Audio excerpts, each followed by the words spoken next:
Alright.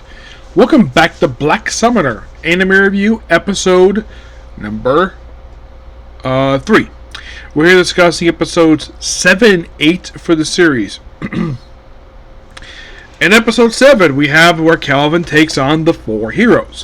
Which, by the way, we actually know the name of the other girl who's like a fighter. Her name is Nene. And she's voiced by Danny Chambers, which I haven't listened to many anime basically she's been in. Though she's a great voice actress, no denying that. It's just that I haven't really come across a lot of series she's been in. She is a year younger than me. Apparently, she is the wife of Spencer Lewis, who is younger than she is. Because she was born in 1989, and he was born in 1995. So that means he was 30 when he became a parent. Yep. So, in the case of actual anime I've seen her in, she was actually in Ace Attorney as Sister, Dalthea Hawthorne. Yes. Well, she's actually in the next series, one of the next major series I'm watching. She's in Freya Suzu Taniguchi. Banishment part as Rit. Yep. One of two I could think of where she plays the female lead of the series. The other being in Failure Frame. Yep. Of course, she's also been in Black Clover as a couple characters. Of course, she's in this series for a few episodes. She's in Cardcaptor Sakura Clear Card as Nikiko Nagasawa. She's background character. She voiced some back characters in Chainsaw Man. The Dryad character from Death March Parallel Rhapsody, great character. Seville from the Dr. Stone series, which I believe she still voices. Though she did take over the character of Maya Briggs for Science Future. She was the Goten baby from Dragon Ball Daima. Yes, she was Silius Astra from Failure Frame. She's in Fairy Tail, where she voiced a handful of characters in that one. Background characters in Fire Force. Also background characters in High School DxD. As Julia from How Real Super the Kingdom. Not Juvia, Julia. Kaguya Lois War as the character Yeti. Let's see.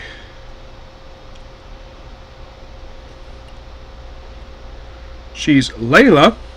I believe that she's actually the maid in Mashuka Tensei Japanese Incarnation. Yeah, she's the maid who's actually not the maid. She's actually the excuse me. I believe she's the younger sister of the main character of the series. Yes. She was a couple characters in My Hero Academia. She voiced a reporter in episode 130 and Matsufuda in episode 107. She voiced Kaien Masari in One Piece. She was an Overlord for a couple seasons, voicing some minor characters. Mal from Remonster. Probably should make a list for her. Background in Skeleton in the World. Becky Blackwell from the Spy X Family series. Yep, she's in that one. She's in the Crimes of Slime as a background character, as a character named Luca from Case Study at Bantos. The name of his part-time is Amon Agaro. The Free Revolution as Beatrice. The legendary hero is dead. Margaret Firm. That might be what I'm getting to. She was Rei Uzuki from Quintessential Quintuplets. The reincarnation of strongest actress in the world as Fona. She's in Slime Diaries as Toka. Let's see. Background character in Wrong is Healing Magic. And that's it. So, pretty much a lot of episode 7 is this. Where basically he challenges the characters to a fight. And if they win, if whoever the winner has to, the loser has to grant the winner's wish. And his wish is obviously to have him to testify in order to get this organization shut down. So, because their levels are very disappointing. I mean, they're supposed to be the heroes, and some like one of them was just below level 50, and the other one's just barely above level 50. A1 would get stronger, so he bounced for quite a while, and this is so funny. Maya, who is basically touched her back, basically kind of embarrassed her, and then Slayer's like, you pay for the years, basically embarrassed me. He's like, I've just met you just today. Then he pretty much defeats all of them. Doesn't kill them, he just knocks them all out. And because Becky lost, like, okay, he had to strip, but Tristan's training, of course, also testifying. And also the fact that Luca was sitting on, well, Calvin's lap with the with the slime. They're like, oh, you're the A-Rig adventurer. Yep. So then, of course, they train with an octopus, battle a S-rank monster, and then they meet up with the ruler of the country in this episode. Oh yes, definitely. A woman, but a very beautiful woman by the name of Tasbaka Fajara, voiced by the amazing Elizabeth Maxwell. And it's a kind of good thing, basically, to cast Elizabeth Maxwell, because if anybody's ever met her, you're probably like, wow, she's beautiful with basically character's voice. That's definitely true. Yes, Elizabeth Maxwell's a very lovely woman. I know, I've told her that, and she basically said thank you. And did you know she's actually a few years older than me? Yes. The wonderful Elizabeth Maxwell. Yeah, she was born in 1983, believe it or not. And she is 5 years older than me. Yeah, 5 years older. And those of you curious, though, since basically she's in the series, this is actually the 22nd series that I come across her in it. The last one was My Hero Academia Vigilantes. And before that, it was Reborn as a Vending Machine. Yep. That is no joke. That is 100% completely true.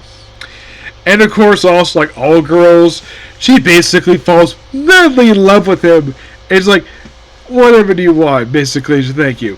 I would like some rice, please. Like, okay, whatever you want. And then apparently he spent some time there, and she's like, she basically is trying to seduce him. Because, of course, she really wants to be the one to basically, you know, hop into bed with him in a very adult way. And then he politely turns her down. Then they proceed to go home thanks to the guild master, who apparently approved their travel to return back via a teleportation gate. And they come home, and they go back to the inn, where basically after you finish eating, it's like, oh, I'm going to go out for a while. Like, what do you do? Hunt for another girl? It's like, no, I'm going to go shopping. For what? Girl? No. A house. Which he does get a house. It's a very nice looking mansion, and the primary reason why he bought this house was to take a bath. Yep. And then, of course, they bring in Luca and her very beautiful mother back, who basically is also here for this episode, and then she's here for the next 2 episodes.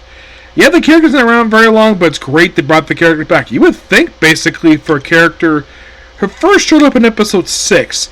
You thought, oh, she might be like a 2-episode character. 2 episodes and done. Nope, they brought her back.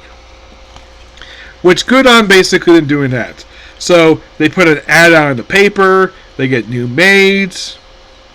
It kind of suspected that you watch this thing. Well, I read the manga or at least read the light novel. I was like, oh, they're sticking around. Yeah, they're sticking around. All right.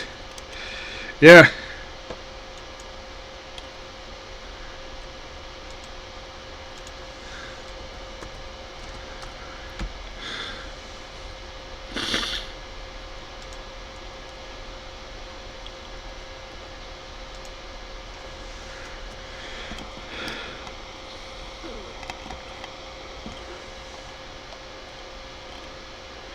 Apparently she's called Ruka in the original material.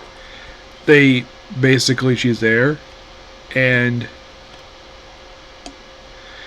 She debuted in Volume 2. Yes. Oh, and by the way, in the case of like the first couple episodes, they kind of in a way covered the first 2 chapters and the prologue from the actual light novel. In the case of 5 and 6, they kind of in a way finished up book 1, and now we're on book 2, and kind of in a way, they kind of basically went through book 2 in just 2 episodes, kind of. But don't worry, we have like a few more episodes left to go, so there's that.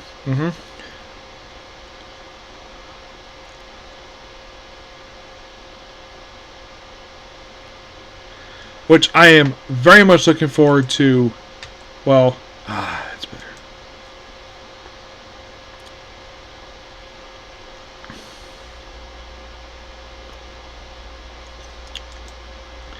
And there's one character who's going to pop up the very next episode, which I am very much looking forward to her debut appearance because she is a fun character in the light novels I've read. And in case you're curious, this character made a debut in Volume 3, which I did read that before start watching the anime, but I'm looking forward to basically how they adapt this one. Yep. But yeah, that is pretty much it for particular video. Please be sure to like, comment, subscribe, notifications. Next up, another Black Summoner video. Okay, next video. Bye.